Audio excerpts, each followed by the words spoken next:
What up, guys? So we rented an RV from a company called Road Bear RV, which is a German company out of Seattle, and I just thought they were really professional and had really quality, newer, modern RVs. They didn't have any restrictions on whether you could take it to a music festival or not, which I know that some of them do. And then just for the quality of what you got, I thought it was a pretty good value for a Class A RV that slept six. We paid about $1,000 for the rental and all the insurance, which is not costing gas, which to and from Seattle was about $250. They let us pick up the RV early, outside of their normal pickup times, which I thought was really awesome. And then they were just super friendly because we didn't use much of the tanks. They even waived the dump fee. So I highly recommend going to Road Bear if anyone is in Seattle and plans on renting an RV and going out to the Gorge.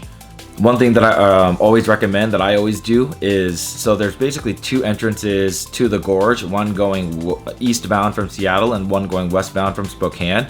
And because there's always a lot more traffic coming from the Seattle side, I always drive past the venue go past the venue going eastbound and then enter the venue coming westbound. I have a little map here that shows you, but basically if you arrive the evening before the show or the morning of, there's usually a lot of traffic. So that's one way that you can always sort of cut down the amount of waiting in line that you do to actually physically get into the venue. So this was the first time that I ever camped Terrace, and I think that I will, if I ever go to the Gorge again, which I'm sure I will, I'll probably plan on going once a year at least, but I will always get Terrace in the future.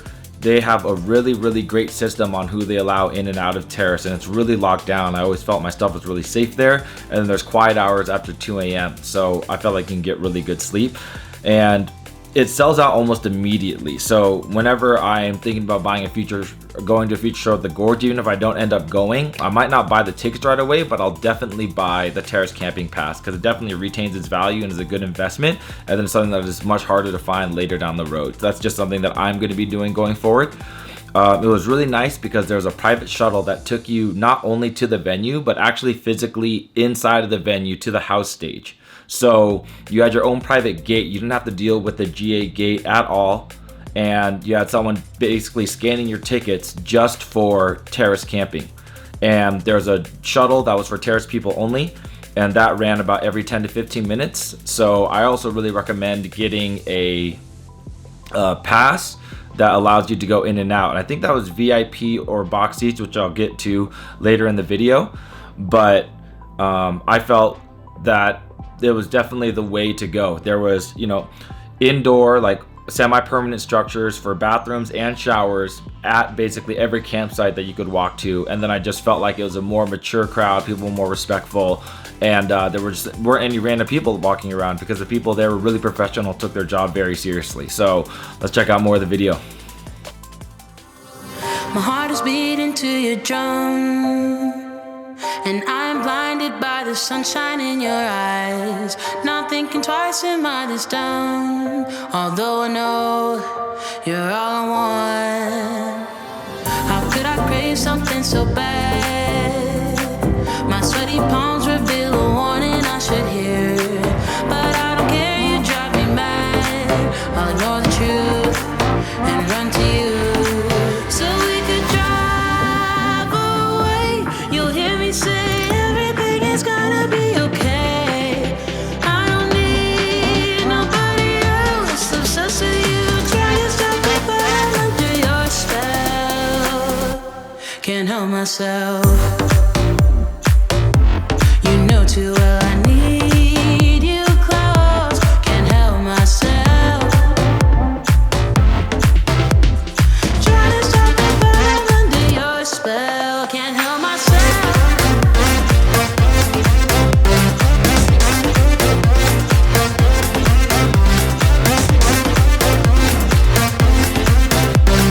Trying to stop me, but I'm under your spell.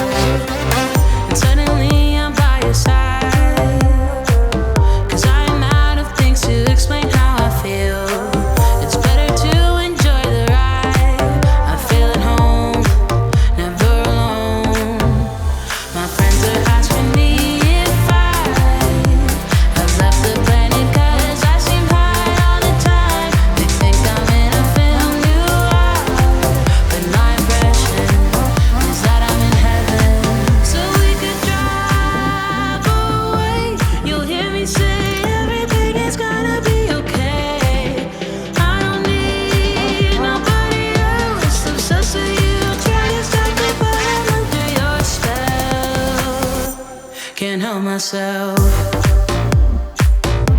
You know too well I need you close. Can't help myself.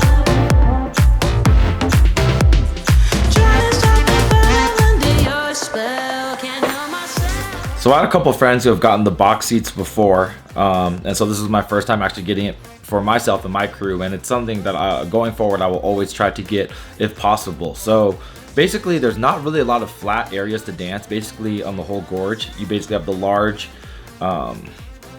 grassy hill, and then even the dance floor down in the pit is a little bit angled, so it's really one of the only flat even places to dance in the whole venue. And then also, which is really nice, is there's a private, what they call the cliff house, which is a full bar basically right next to the pit that has indoor bathrooms that were always kept in really good condition, that were maybe like a 1-minute walk from the box. The boxes also came with a QR code that you could scan and order any food or any drink from a Gorge venue, and they would even send a runner down to you in your box. And when I was looking at the actual prices, I paid about $300 to $350 per person per box for both nights. So it's probably about $150 to $175 per night per person. And if you think about it, VIP is about, I don't know, I think it was like $319 or like probably about $350, $370 after taxes. So, you know, it's relatively the same price, and I thought the perks were much better. VIP box seats also allows in and out, which I think just paired really well with the Terrace Camping. And to talk a little bit more about camping, so Terrace is my favorite, and then Gold would probably be my second. There's a long walk that you basically have to do that's probably like 20 to 25 minutes from the entry gate to Premier, Terrace, and GA if you don't take the shuttle. But Gold is actually just right next to the entrance, so it's about a 5-minute walk. So if you don't happen to get Terrace, I recommend Gold. That's definitely my second option for campground, especially if you have an RV. And I also just wanted to shout out to all my friends who are just doing big things. You know, I stayed with my friend Vance, who was playing on the house stage on Friday, and I just saw, you know, congratulations to everyone who's just been rising up and gets to play at the Gorge. I mean, that's just truly a bucket list item, and I just feel like there's so many talented DJs and producers out there coming from the Seattle area that are really just representing and doing an awesome job. So it's really cool to just see them in their element and really progressing to, you know, their full potential. And then also shout out to Jeremy Jones, which you'll see a little bit later in this video, who ran visuals for the main stage. His company is called Looped It. Again, you can find every single socials and websites down in the description, and he let me just come hang out in the booth and even do some visuals on the main stage for a little bit. So enjoy the rest of this video, and yeah, I think the next Gorge event I'm going to try to do is next year, Above and Beyond. They announced that they're coming back, so as soon as that goes on sale, you know I'm going to be buying my Terrace Pass. So hopefully see you there, and enjoy. And the last thing, which is also the most important, is bring warm clothes. You know, it doesn't matter how hot it is during the day, what time of the year that you go, it always gets cold at night. But it is especially important if you're going anytime after, I would say, the start of August or mid-August. You know, even if it gets to like 80, 85 during the day, at night it drops super low to like, I don't know, maybe like 40 degrees, 45 degrees. And unless you bring a spare set of clothes that are extremely warm, and unless you're just dancing the whole time, you're going to be extremely cold, especially if you have to do the walk back to GA camping. So definitely bring it. Put it in a locker if you don't have in and out. If you do have in and out, make sure that you just go change when the sun goes down, because you want to keep yourself warm, and it'll really inhibit your ability to have a good time.